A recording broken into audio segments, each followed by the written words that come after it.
thank you for that wonderful introduction, VP DeBarian. I appreciate it. And thank you to the committee that put this amazing event on for all of us. I appreciate the chance to be here and share a few words with you today.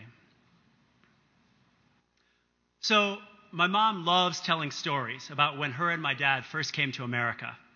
One of my favorites is from before my sister and I were born. My dad was working 2 jobs and going to school, and my mom wanted to do something nice for him. They'd both grown up in villages in southern India where the Hindu food culture was purely vegetarian, but my dad had recently begun eating meat. My mom didn't eat meat yet, but she decided to surprise him. So while my dad was away at work, she set out to cook him something truly American, a hamburger. She goes to the store, buys a package of ground beef, comes home, and just like preparing any vegetable for good South Indian cooking, she takes that ground beef out of the package, puts it in a strainer, and starts washing it. Oh, washing that ground beef in the sink, washing all that nasty fat away. Then she heats up a pan with oil real hot and throws the wet ground beef in the pan. Poof! Smoke. Sizzle.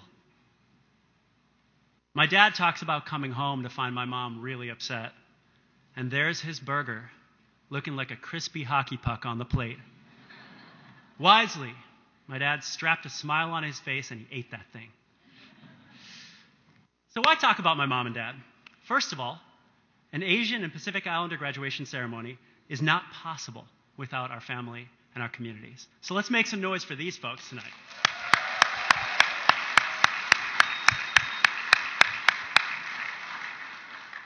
Also, I want to start with my mom and dad because they did something that is totally nuts to me. In their early 20s, they got on an airplane and took a leap into the wide unknown. They left everyone they knew, including their language, their food, their customs, and their celebrations, and they embraced risk for enormous reward. For me, this is one of the hallmarks of what it means to be Asian American, taking huge risks. Whenever I'm talking to other Asian Americans, we generally end up discussing our nutty families. And this theme is pretty consistent. Someone in your family, my family, and all of our families took a wild leap into the great unknown. And their difficult journey is a key part of why you are here today and I am here today. Now, I know we're only 20 minutes away from Anaheim, but I don't want to paint this story with a Disney brush.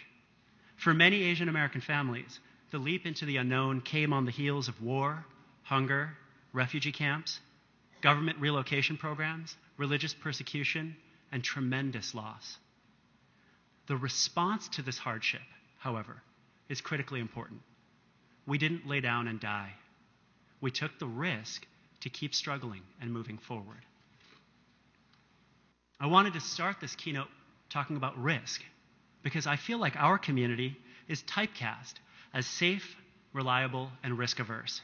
On television and movies, we are often the person in a lab coat or behind a computer screen, offering up a comfortable, low-risk persona that, for me, doesn't really mesh with our real Asian American stories. Sure, many of you might go on to wear a white lab coat or to write code for apps or software, but that doesn't mean that we are risk-averse. Without risk, there is no Asian America. So I advise you to continue the Asian American tradition of taking great risk. Listen to what your deepest truths tell you and take a leap into the great, wide unknown. Let's change gears. I want to talk to you about those deepest truths I mentioned. I'm new to the Titan family, and I love being here.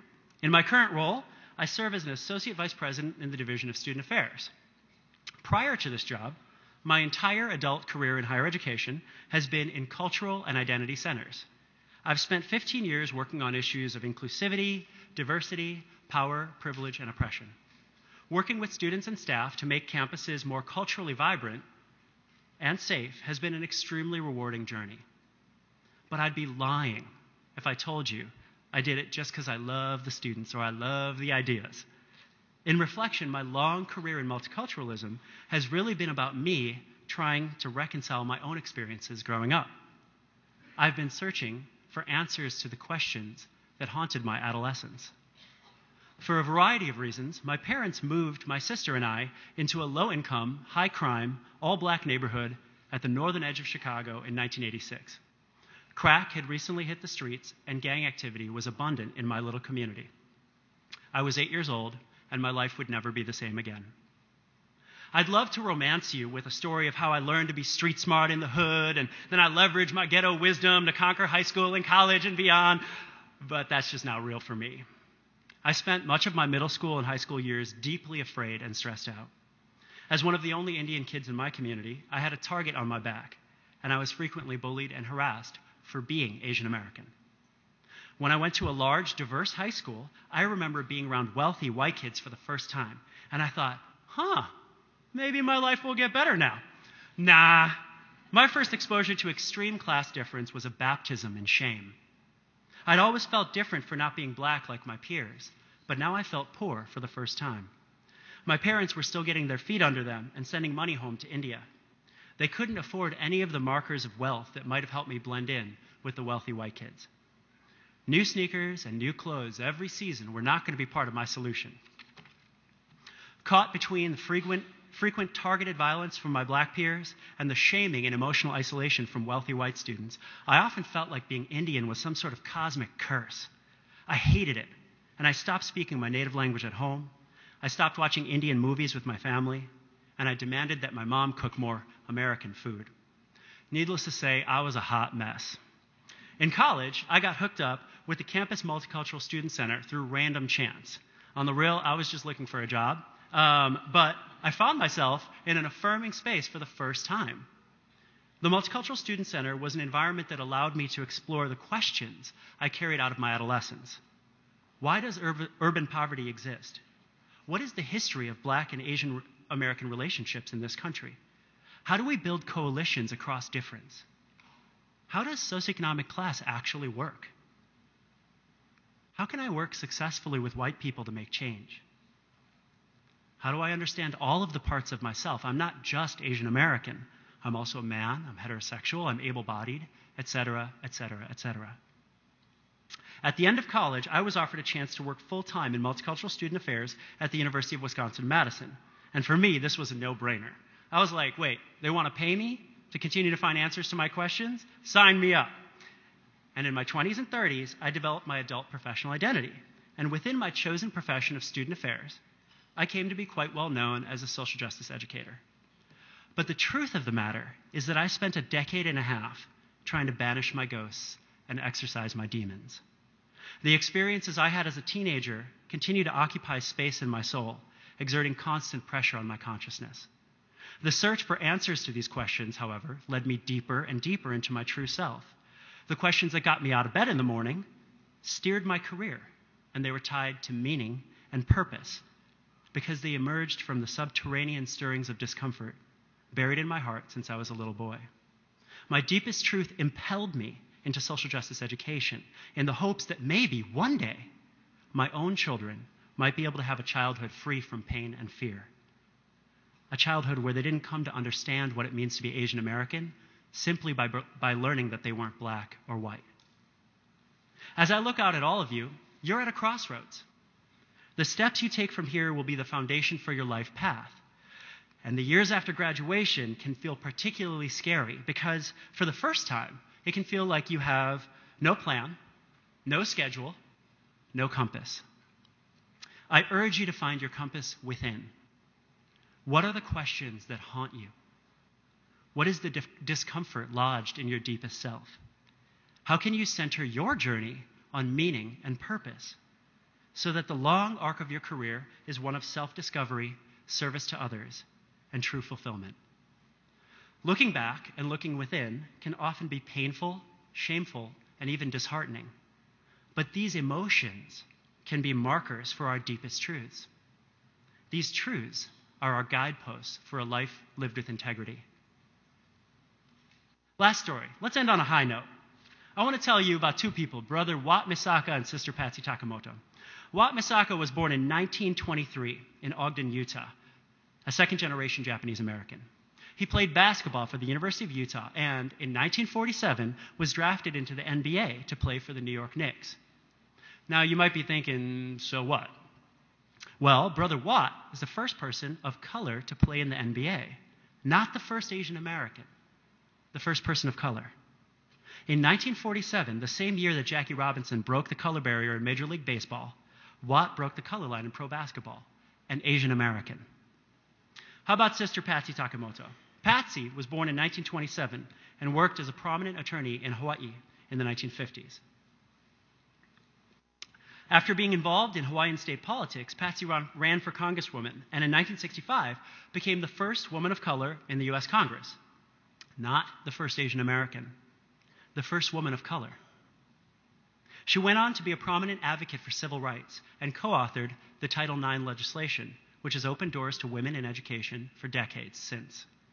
An Asian American. Why talk about Brother Watt and Sister Patsy? For me, their stories are powerful on two levels. One, they are a reminder that Asian Americans have been trailblazers throughout US history. We didn't just take the leap into the wide unknown by coming here. We've also fundamentally shaped this country's history. Secondly, their stories are important to me because most people have no idea who Watt and Patsy are, including us Asian Americans. We are often the unsung ballad of the American story. For me, growing up Asian in America was always a strange out-of-body experience. I didn't see myself reflected on television and in movies and magazines or on billboards. When I did appear in those venues, my home culture was often depicted as funny or foreign or problematic. At school, there was never anything about Asian Americans in any of my classes, and very few of my teachers were Asian American. Nowadays, I understand that things are slowly changing. Some of the best comedies on television have Asian American characters, and we're even getting cast in the occasional movie, Fast 7. And this is all great. This is great. Love it. But I think we are still the unsung ballad of the American story. We are the fastest growing racial community in the country and are rarely named in the immigration conversation. We are a dominant force in Silicon Valley and are rarely consulted in the technology conversation.